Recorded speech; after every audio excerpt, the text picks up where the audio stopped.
오늘 저와 여러분들이 함께 보실 하나님의 말씀은 디모데전서 6장 17절로 19절 말씀까지를 같이 봅니다. 디모데전서 6장 17절부터 19절 말씀까지를 같이 한 목소리로 읽겠습니다. 시작. 내가 이 세대에서 부한 자들을 명하여 마음을 높이지 말고 정함이 없는 재물에 소망을 두지 말고 오직 우리에게 모든 것을 후히 주사 누리게 하시는 하나님께 두며 선을 행하고 선한 사업을 많이 하고 나누어 주기를 좋아하며 너그러운 자가 되게 하라.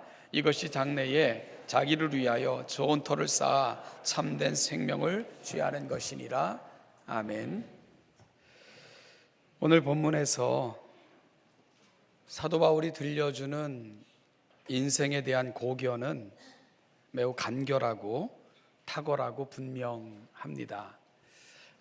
번거롭게 하는 게 아니라면 저를 한번 따라해 주시겠습니까? 인생은 장래에 자기를 위하여 좋은 터를 쌓는 것이다. 네, 사도 바울이 그렇게 요약해 주는 것 같아요. 인생은 장래에 자기를 위하여 좋은 터를 쌓는 것이다, 이렇게 말이지요. 오늘은 이 주제를 통해 2019년 우리 교회가 함께 세운 목표인 섬김이라는 주제를 함께 좀 풀어보고자 합니다. 인생은 장래에 자기를 위하여 좋은 터를 쌓는 것이라고 할 때 여기에는 두 가지 사실에 대한 확인이 필요합니다. 하나는 여러분은 정말 장래를 믿고 있습니까? 라는 질문이 선행되어져야 됩니다. 장래에 대한 분명한 확신과 소망이 있습니까? 라는 질문이 선행되어져야 된다는 것이지요. 여기서 장래라는 말은 내세 혹은 미래적 하나님의 나라, 우리가 천국이라고 부르는 우리가 이 땅에 모든 삶을 마치고 떠나 거하게 될 그 시간과 그 장소를 말하게 될 것입니다. 죽은 이후의 세계를 말하는 것이지요. 예수님 당시에 여전히 권력의 중심에 서 있었던 사두개인들은 이런 고백이 없었습니다. 내세를 믿지 않았고 장래에 대한 소망이 없었습니다. 그렇기에 그들은 제사장 가문의 후예 드리면서도 세상 권력과 손잡고 세상 물질을 탐닉하다가 결국은 이 땅에 오신 메시아이신 예수조차도 그들의 목적과 맞지 않기에 십자가에 내주고 말았던 것입니다. 이와 같은 사실을 통해 장래에 대한 고백은 단순히 이 세상을 떠난 이후의 삶의 문제에 국한되지 않고 오늘 우리 삶에도 지대한 영향을 미친다는 것을 알 수 있게 해줍니다. 우리는 신약 성경의 문학 중에서 아주 탁월한 장르를 만나게 되는데요, 비유라는 장르입니다. 예수님은 비유를 통해 감출 것은 감추시고 알릴 것은 알리시면서 십자가의 때를 준비하셨습니다. 비유는 십자가의 때를 기다리시며 사역을 진행하셨던 예수님의 가르침에 있어 참으로 유용하고 핵심적인 도구였던 것이지요. 예수님의 비유 중에 누가복음 12장 13절부터 21절에 보면 한 해에 풍성한 소출을 자랑하며 이 부를 어떻게 유지하고 누릴 것인가를 걱정하는 한 부자의 비유에 대해서 들을 수 있습니다. 그런가 하면 야고보서 4장 13절부터 17절에는 부자가 되는 꿈을 안고 먼 도시로 나가 장사를 하려는 계획을 세운 한 사람도 우리가 또한 만날 수 있게 됩니다. 이 비유들이 가는 자리가 어디일까요? 우선 두 비유에 등장하는 인물들이 모두 책망받고 있다는 공통점이 있습니다. 여러분, 그렇다고 해서 우리가 오해해서는 안 되는 지점이 있기는 해요. 그것은 성경은 한 해에 소출이 풍성한 사람이 자산 관리 잘해서 부를 누리고 살려는 계획을 세운 것, 그걸 죄라고 지적하지는 않는다는 것을 기억해야 됩니다. 또한 장사를 해서 이를 내므로 부자가 되려는 계획을 세운 것도 죄라고 성경은 말하고 있지 않다는 것도 기억하셔야 됩니다. 그러면 이 비유에 등장하는 인물들이 책망을 받은 이유는 무엇일까요? 또한 이 비유들을 통해 주시고자 하는 하나님의 목적과 의도는 무엇일까요? 누가복음 12장 20절 21절은 그 답을 분명하게 해주고 있는데요, 누가복음 12장 20절 21절을 보면 어리석은 자여 오늘 밤에 내 영혼을 도로 찾으리니 그러면 내 준비한 것이 누구의 것이 되겠느냐 하셨으니 자기를 위하여 재물을 쌓아두고 하나님께 대하여 부유하지 못한 자가 이와 같으니라. 이렇게 이 비유에 대한 결론을 예수님께서 말씀하셨습니다. 그들이 계산에 넣지 않은 것이 있다는 것입니다. 여러분, 그게 뭐죠? 언제든지 떠날 수 있다는 것, 그걸 그들은 계산에 넣지 않은 것입니다. 장래, 곧 이 세상을 떠난 이후의 삶을 그들의 계산 속에 포함시키지 않은 것입니다. 그들은 이 모든 것들이 영원히 그들 곁에 머물러 있을 줄로 착각을 했던 것이지요. 성경은 이들이 이러한 오류에 빠질 수밖에 없었던 이유를 정확하게 진단하는데요, 누가복음 12장 21절에서 그 이유를 주님은 하나님에 대하여 부유치 못한 자가 이와 같다라는 결론을 이 비유를 통해 이 시대를 살아가는 저와 여러분들에게도 동일하게 주고 계신 것입니다. 그리고 야고보서 4장 15절 16절에서는 너희가 도리어 말하기를 주의 뜻이면 우리가 살기도 하고 이것이나 저것도 하리라 할 것이거늘 이제도 너희가 허탄한 자랑을 하니 그러한 자랑은 다 악한 것이니라 라고 말씀하십니다. 이들은 인생의 주관자 되시며 모든 것을 섭리 가운데 다스리는 그분께서 우리를 부르시면 우리는 언제든지 갈 수밖에 없다는 사실을 놓치고 살았던 사람들이 되는 것입니다. 그러다 보니 그들은 계산에 넣을 수 없었던 것이 있어요. 바로 미래입니다. 장래입니다. 영원입니다. 그리고 이 세상을 떠난 이후에 그들이 가서 거하게 될 그 삶을 그들은 계산에 넣을 수가 없었던 것입니다. 왜요? 미래가 없는 자들이기 때문인 것이지요. 결국 신앙은 무엇에 대하여 부유한가의 싸움입니다. 하나님께 대하여 부유하면 그 하나님의 나라, 그 나라의 주인이신 그 하나님께서 펼쳐가시는 그 나라의 시민으로 살아가는 것과 그분이 장차 주실 것을 기대하며 오늘을 살게 되어 있습니다. 하나님께 대하여 부유한 자가 가는 자리가 그와 같다는 것입니다. 그런데요, 그 하나님이 빠져버리면 그분이 우리에게 주실 그 미래적 그 영광이 우리의 삶의 자리에서 사라져버리면 우리는 어떻게 살아갈 수밖에 없다는 겁니까? 누가복음 12장, 야고보서 4장에서 만나는 미래가 없는, 미래를 계산에 넣지 않는 그들과 같은 삶을 우리는 살 수밖에 없다는 것입니다. 세상이 주는 환영에 사로잡혀 살아가면서 결국 그것이 다인 줄 집착하며 살다가 결국은 끝에 알렉산더라는 그 대왕이라 일컬어진 그분이 한 그 인생의 고백과 결론에 모두가 이를 수밖에 없게 되는 겁니다. 정복 전쟁을 통해 광범위한 영토를 얻은 천하의, 그래서 대왕이라 Great King이라고 일컬어지는 알렉산더, 여러분, 그럼에도 불구하고 그는 33살의 요절하고 말아요. 그가 죽음이 다가올 때 측근들에게 이렇게 유언했다고 전해지고 있습니다. 내가 죽으면 내 손을 관 밖으로 내놓아 보이도록 하라, 이렇게 유언을 했대요. 이상한 유언에 신하들과 백성들은 어리둥절했습니다. 그래서 그 연유를 조용히 물었어요. 그러자 알렉산더 대왕이 측근들에게 그와 같이 부탁한 이유가 뭐라고요? 세상 사람들에게 천하를 차지한 알렉산더도 죽을 때는 빈손으로 떠난다는 것을 분명히 보여주고 싶어 그리하노라 라고 이야기했다잖아요. 여러분, 그런 거잖아요. 그렇죠? 결국은 이 세상 누구도 이 세상에 영원히 머물 수는 없습니다. 누구나 떠나야 됩니다. 그런데요, 이 세상에서 얻은 것들은 하나도 가져갈 수 없다는 것, 그는 그 사실을 보여주고 싶어 그와 같은 유언을 했다고 전해지고 있는 거죠. 한번 묻죠. 여러분들은 장래를 믿으세요? 영원에 대한 소망이 있으십니까? 여러분들은 영생을 믿으십니까?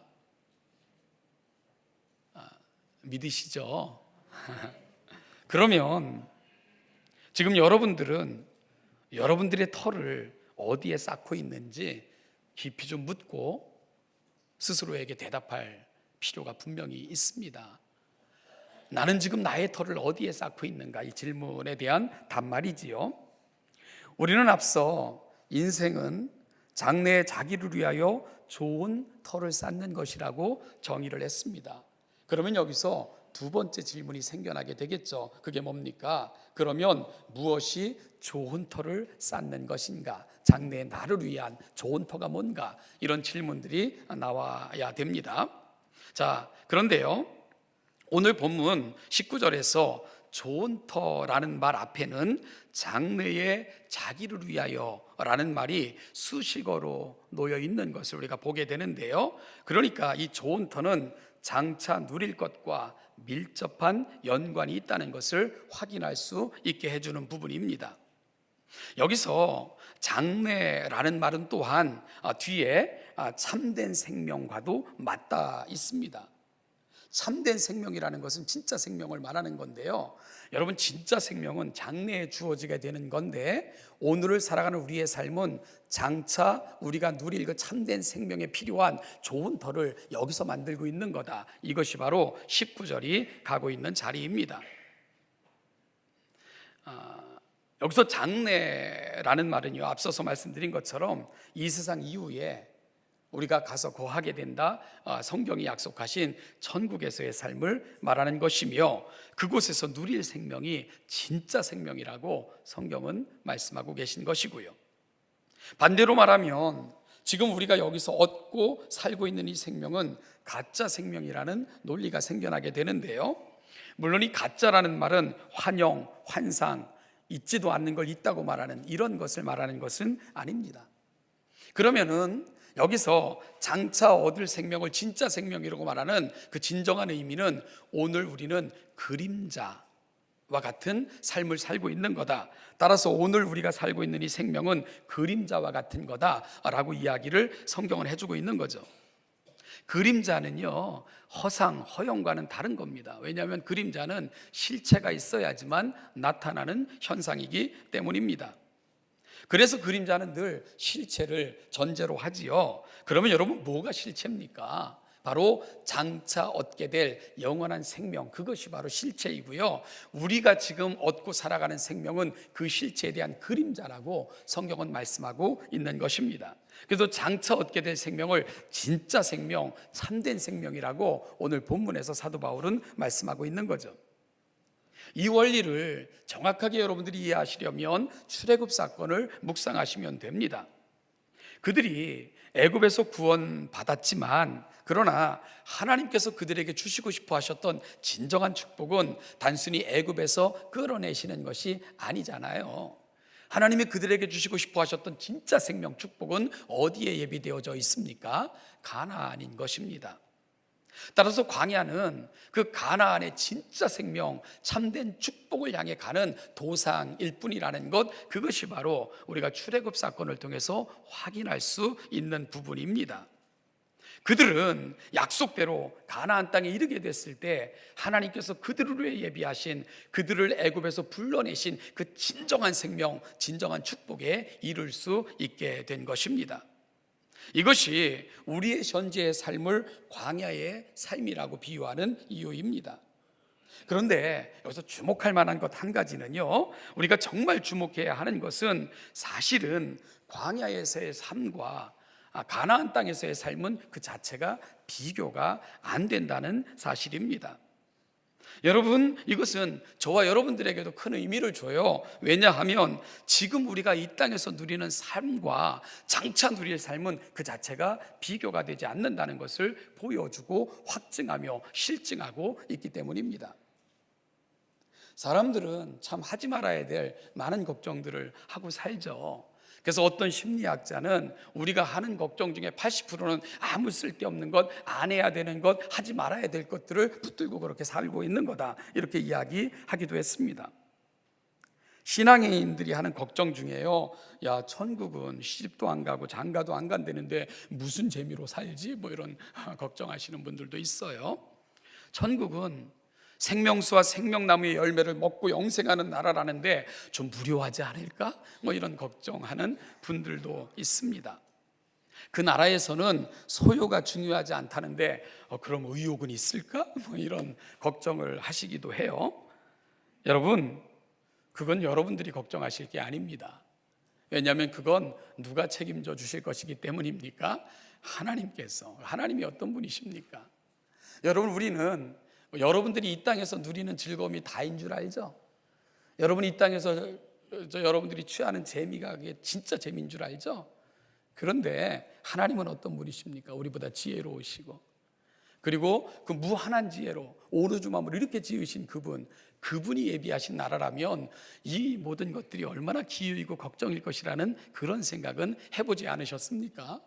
특별히 예수님께서 이 땅을 떠나시기 전에 제자들에게 말씀하시면서 내가 떠나는 것은 너희들의 처소를 예비하러 가는 거야 라고 말씀하셨는데, 그런데 지금도 예비하고 계신 그 나라가 얼마나 대단할 것인지 기대가 안 되세요? 그분과 함께하는 삶, 그분이 주시는 삶이 얼마나 놀랍고 신비로 가득 차 있을까, 이런 기대는 안 되십니까? 그분 앞에는 하루가 천년 같고 천년이 하루 같다는데 그 시간 속에서 누릴 그 엄청난 삶의 질에 대한 기대가 없으세요? 여러분, 이 모든 것들이 사실은 우리가 살아가는 세상이 잘못 주입시켜 놓은 것들 때문에 생겨나는 오해예요. 우리는 세상이 단 줄 알고 세상의 재미가 다인 줄 알고 그렇게 살다 보니까 그런 기대조차 없는 그런 삶을 살고 있는 것 아닌가 생각이 들기도 합니다. 과거에 책 좀 읽었다 하는 사람들은 아마 대부분 읽었음직한 아주 재밌고 작은 책이 한 권 있습니다. 막전엔 찐빵이라는 책인데요. 다 읽어보셨죠? 예, 그 막전엔 찐빵, 한국 최고의 카피라이터로 이렇게 알려져 있는 이만재 씨라는 분이, 이 사람은 이제 40대 후반 늦가기 나이로 예수를 영접하게 됐는데 그 윤영주 장로에 의해서 전도를 받은 사람이에요. 이분이 예수 믿은 후 그가 경험했던 100일간의 일기를 쓴 거예요. 교회에 출석해서 100일 동안 그에게 일어났던 변화를 잔잔한 일기 형식으로 이렇게 써내려간 책이 막전엔 찐빵입니다. 왜 이 사람을 한국 카피라이터계의 전설이라 이렇게 일컫냐 하면 한 70년대 80년대에는요 이 사람의 손이 안 간 카피가 없었거든요. 예를 들면 뭐 동원 참치 살코기 캔, 냄새 잡는 산도깨비, 저도 다 기억이 나요. 손이 가요 손이가, 새우깡에 손이 가요, 이런 거.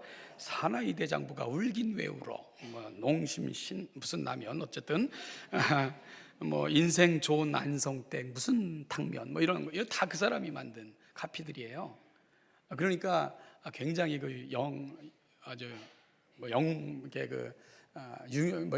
유능한 그런 카피라이터였던 거죠. 이가 예수를 믿게 된 겁니다. 그는 그 전까지는 술 없이는 살 수 없는 인생이었어요. 그런데 예수 믿고 나니까 재밌는 현상이 하나 있는 거예요. 왜냐하면 세상은 술 없으면 대화도 안 되고 술 없으면 시간 때우는 법도 모르는데 예수 믿는 사람들 진짜 이상한 거야.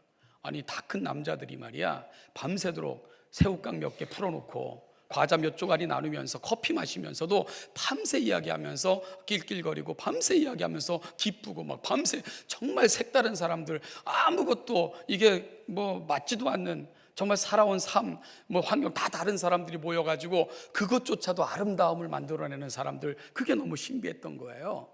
그래서 한 걸음 한 걸음 교회 속으로 믿음의 길로 그렇게 걸어갔던 그의 이야기를 담담하게 들려주고 있는 책이 막전엔 찐빵이라는 책입니다. 근데 그 후속편이 나왔는데 세상 속의 찐빵이라는 책이 나왔어요. 2010년 정도에 90년대 나온 책인데, 그러니까 그분이 신앙 안에서 참 잘 자라고 있구나 하는 것을 이 두 권의 책을 통해서 확인할 수 있게 되는 겁니다. 사랑하는 여러분, 그 신비, 아름다움을 그는 예수 믿고 나서 경험을 한 것입니다. 예수 안에서 우리의 삶이 이렇게 아름다울 수 있구나, 예수 안에서 우리의 삶이 이렇게 신날 수 있구나, 세상이 단 줄 알고 그 즐거움이 단 줄 알고 그것 아니면 살아가는 법도 몰랐는데 그거 없이도 훨씬 더 즐겁고 화려하고 아름다운 세상이 있다는 것을 깨닫고는 그 감격을 일기처럼 전하여 주고 있는 것입니다. 여러분, 하나님이 저와 여러분들을 위해 그렇게 안 하시겠습니까? 하나님 안에 있는 사람들에게 하나님이 이 놀랍고도 신비한 은혜 속으로 여러분을 이끌지 않으시겠어요? 천국이 무료하고 답답하고 지루한 곳이겠습니까? 얼마나 신비하고 놀라운 일들이 저와 여러분들을 기다리고 있겠습니까? 바로 오늘 우리의 삶의 자리에서 하나님이 행하실 그 놀라운 일들을 기대하며 오늘 이곳을 장차 누릴 그 좋은 터로 만들어 가시는 우리 모든 성도들 되시기를 주님의 이름으로 축원합니다. 그러면 결론적으로 이 장래 자기를 위한 좋은 터를 어떻게 쌓을 수 있는가를 우리가 생각해 볼 필요가 있겠지요. 여러분, 이 장래 자기를 위한 좋은 터를 어떻게 쌓을 수 있는가를 생각하며 말씀을 마치고자 하는데요. 오늘 본문은 사실은 17절, 18절, 19절에 보면 계속 되풀이되는 단어가 있어요. 저는 이렇게 성경을 읽을 때 문맥을 조차 읽으세요 라는 말을 굉장히 많이 강조하죠. 그리고 되풀이되는 언어들, 단어들 주목하며 읽으세요 하는 요청을 굉장히 여러분들에게 많이 합니다. 여러분, 그런데 17절, 18절, 19절에서 반복되고 되풀이되는 단어를 찾기는 쉽지가 않아요. 왜냐하면 우리나라 성경이 그 같은 단어를 다 다른 말로 번역을 해버렸기 때문입니다. 물론 잘못된 건 아니고요. 그것을 통해서 더한 의미도 주어지지만 어쨌든 그 문맥을 쫓아가다 보면 강조되어지는 부분을 놓칠 수 있는 그런 좀 안타까움도 있기는 하는데요. 자, 오늘 본문에서 계속 되풀이되는 두 단어가 있는데 하나는 부하다 하는 단어입니다. 또 한 단어는 소망이라는 단어입니다. 17절, 18절에는 세 번에 걸쳐서 부하다라는 말이 등장을 합니다. 먼저 17절을 보시면 이 세상의 부한 자들이라는 표현 속에서 부하다라는 말이 처음 등장하죠. rich, 영어로 rich라는 단어입니다. 그리고 17절 후반절을 보면 하나님을 설명하면서 후이주사 라는 표현이 등장하고 있는데요. 이 후이주사가 사실은 리치하시다, 하나님은 부유하시다 라는 뜻입니다. 헬라어가 같아요. 그리고 여러분, 우리가 18절로 가보면 선을 행하고 선한 사업을 많이 하고 나누어 주기를 좋아하며 어떤 자가 되라? 너그러운 자가 되라. 너그러운이라는 말이 바로 리치, 부유하다 뜻입니다. 이 모든 말이 플루시오스라는 헬라어가 변형된 형태로 사용된 거예요. 그러니까 여러분, 17절에서 이 세상의 부한 자들에서 부한, 그리고 하나님께 대하여 사용했던 그분은 어떤 후이주사 할 때 후이라는 말로 플루시오스고요. 그리고 18절에서 너그러운 자라고 얘기할 때 너그러운도 플루시오스, 부한이라는 의미를 갖고 있는 것입니다. 우리말은 각각 다른 표현을 사용하고 있지만 헬라어는 부유하다 하는 같은 단어를 사용하고 있다는 거예요. 자, 본문에 나타나는 이 세 개의 부하다는 개념을 종합해서 정리해 보면 일시적이고 덧없는 부 때문에 교만해지고 그것이 궁극적인 소망인 것처럼 행동하지 말고 진정한 부의 근원 되시는 하나님께 배우라는 것입니다. 그리고 그 하나님께 배우고 너희들도 이 세상에서 부한 자로 살아라, 이것이 바로 사도 바울이 들려주고 있는, 디모데에게 권면하여 모든 세대에게 들려주라고 부탁하고 있는 사도 바울의 권면입니다. 여러분, 그 하나님은 어떤 분이십니까? 모든 것에 부유하신 분입니다. 그런데 그분께서 우리에게 모든 것을 후히 주사 누리게 하셨다는 것입니다. 그분의 부유함이 우리의 부유함이 되었고 그분은 누리게 하셨을 뿐만 아니라 그 모든 것 속에서 평안과 장차 누릴 그 부유함까지 저와 여러분들을 위해 다 예비해 놓으셨다는 것입니다. 그것이 바로 부유하신 하나님께서 저와 여러분들에게 행하신 것입니다. 그런데 세상의 부자들과 하나님의 부유하심 사이에는 결정적 차이가 있습니다. 그것은 바로 지속성의 여부입니다. 이 세상의 부를 자랑하거나 교만의 도구로 삼거나 소망을 걸고 살 수 없는 것은, 그 모든 것은 일시적이고 현세적이며 영원히 소유할 수 없는 한계가 있기 때문이라는 것입니다. 여러분, 그래요. 이 모든 것은 일시적이에요. 현세적입니다. 그리고 영원히 소유할 수 없어요. 결국은 관 밖에 두 손 내놓고 죽은 알렉산더와 같이 그 모든 것은 가져갈 수 없어요. 우리에게 지속적인 영향력을 미치지 못합니다. 여러분, 그런가 하면은요, 이 모든 것들이 얼마나 빼앗기기 쉬운 줄 알죠? 예수님께서도 세상에 쌓아놓은 것은 녹이 슬기도 쉽고 동록이 나기도 쉽고 그리고 도둑질 당하기도 쉽다, 이렇게 경고하신 것도 그와 같은 이유입니다. 여러분에게 아주 악한 이웃이 있어서 자나깨나 밤낮으로 저거 어떻게 망하게 할까 노심초사하며 그렇게 다가가는 사람이 있다면, 그런 사람들 앞에서 우리 재산 막아낼 재간이 없어요. 세상이 그토록 악하기 때문입니다. 그래서 세상의 부는 진정한 부가 될 수 없는 것입니다. 반면에 하나님은 모든 것을 풍성하게 주실 뿐만 아니라 영원히 누리게 하실 수 있는 분이십니다. 따라서 그 하나님께는 소망을 걸 수 있는 거예요. 그 소망은 세상에서 잠깐 빛이 없어지는 소망이 아니라 영원한 소망이 될 수 있는 겁니다. 사도 바울은 이 세상의 부를 자랑하며 그것에 소망을 두고 사는 인생들과 하나님을 자랑하고 그 하나님께 소망을 두고 사는 인생들을 비교하면서 어떤 소망이 진정한 소망이니 우리가 취해야 되고 따라야 될 그 소망은 어느 길인가를 분명하게 제시하고 싶어하는 것입니다.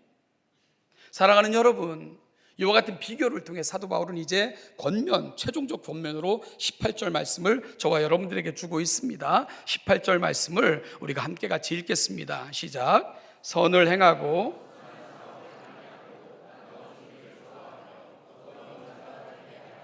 아멘. 선을 행하고 습관화된 일상의 모습을 보여주고 있습니다.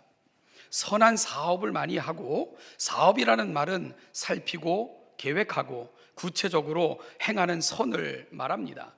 교회 혹은 사업체, 선교회, 어떤 공공단체들이 정말 필요한 자들의 필요를 위해 계획하고 또 그와 같은 것을 실행하는 이와 같은 모든 일체를 말합니다. 그리고 나누어 주기를 좋아하고 인생의 태도를 말씀하고 계신 거예요. 좋아한다는 말 속에는 억지로 인색함이라는 건 찾아볼 수 없습니다. 즐거움으로 하는 것을 볼 수 있는 거죠. 여러분, 이러한 모습들이 진정 부한 인생들이 가는 자리라는 것입니다. 그런데 이걸 어디서 배운다고요? 하나님께 배웠다는 것입니다. 그 하나님께서 저와 여러분들을 다루는 방식이 이와 같다는 것입니다. 그래서 그 진정한 소망과 하나님의 부요를 경험한 사람들은 이 부요한 삶을 살게 된다는 것이지요. 여러분, 그리고 무엇보다도 소망스러운 것은 이와 같은 삶을 사는 것은 장래에 자기를 위하여 좋은 터를 쌓아 참된 생명을 취하는 것이라고 말씀하십니다. 결국 이와 같은 삶을 사는 사람들의 주변이 참 복된 것, 그건 너무나도 감사한 사실인데요. 사실은요, 이렇게 살면 누구에게 복된 거라고요? 자신에게 복된 거예요. 자신에게. 그래서 장래에 자기를 위하여 좋은 터를 쌓아 참된 생명에 이르게 하는 것, 이와 같은 삶을 사는 것이라고 사도 바울은 이야기하고 있는 것입니다.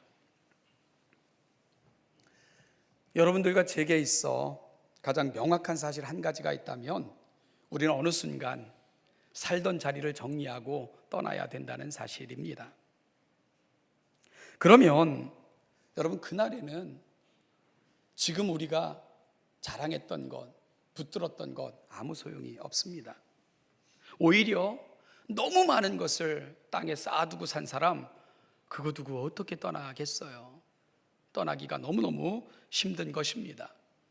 여러분, 그런데 이 땅을 떠나기가 쉬운 사람이 한 부류가 있어요. 어떤 부류일까요? 재산을 다 빼돌린 사람들은 떠나기가 쉽겠죠. 자, 여러분, 우리의 재산을 어디로 빼돌리면 됩니까? 장차 영원히 영원히 누릴 그곳으로 빼돌리면 됩니다. 어떻게 빼돌리면 됩니까? 선을 행하고 선한 사업을 많이 하고 나누어 주기를 좋아하는 진정한 부유한 자가 된다면 이 세상을 떠나기가 쉬운 것입니다. 왜냐하면 우리의 모든 재산 좋은 터에 이미 다 옮겨놨기에, 그곳에서 우리를 진짜 생명이 기다리고 있기에, 가장 좋은 것을 예비하고 기다리시는 그분께서 여러분들을 기다리고 계시기에 우리가 그렇게 떠날 수 있는 것입니다. 선을 행하고 선한 사업을 많이 하고 나누어 주기를 좋아하는 삶, 여러분 진정 부를 경험한 사람들이 갈 수 있는 자리입니다. 저는 2019년 한 해 동안 우리 남은 하나님 주신 인생의 기회들이 있다면 진정한 부유한 자들이 되어 이 진정한 부를 이 땅에 보여주고 진정 그 놀라운 생명의 참됨은 하나님 나라 장차 예비하신 그 나라에서 다 경험하시는 신원자담께 모든 성도들 되시기를 주님의 이름으로 축복합니다. 기도하겠습니다. 하나님 아버지 은혜와 사랑을 감사합니다. 오늘 이 아침도 우리를 이곳까지 인도하심에 감사합니다. 말씀 앞에서 하나님 주시는 그 마음을 붙듭니다. 우리에게 영원한 생명, 영원한 소망, 영원한 축복 주시길 원하시며 오늘 이 땅을 그 나라를 예비하는 삶이 되기를 소망하시며 우리를 부르셨음인 줄 알기에 감사합니다. 하나님, 형체 없는 그림자와 같은 것, 두고 떠나야 되는 것들, 잠시 내게 주어진 것들이 영원한 줄 착각하며 그리 살아가는 우리들이 아니라 장차 영원한 것, 진짜 생명, 우리가 누릴 영원한 축복을 오늘 이 땅에서 예비하며 좋은 터를 기다리는 아름다운 주의 백성들로 현명하게 살아내는 신원예담께 모든 성도들 되게 하여 주시옵소서. 감사드리며 예수님의 이름으로 기도하옵나이다. 아멘.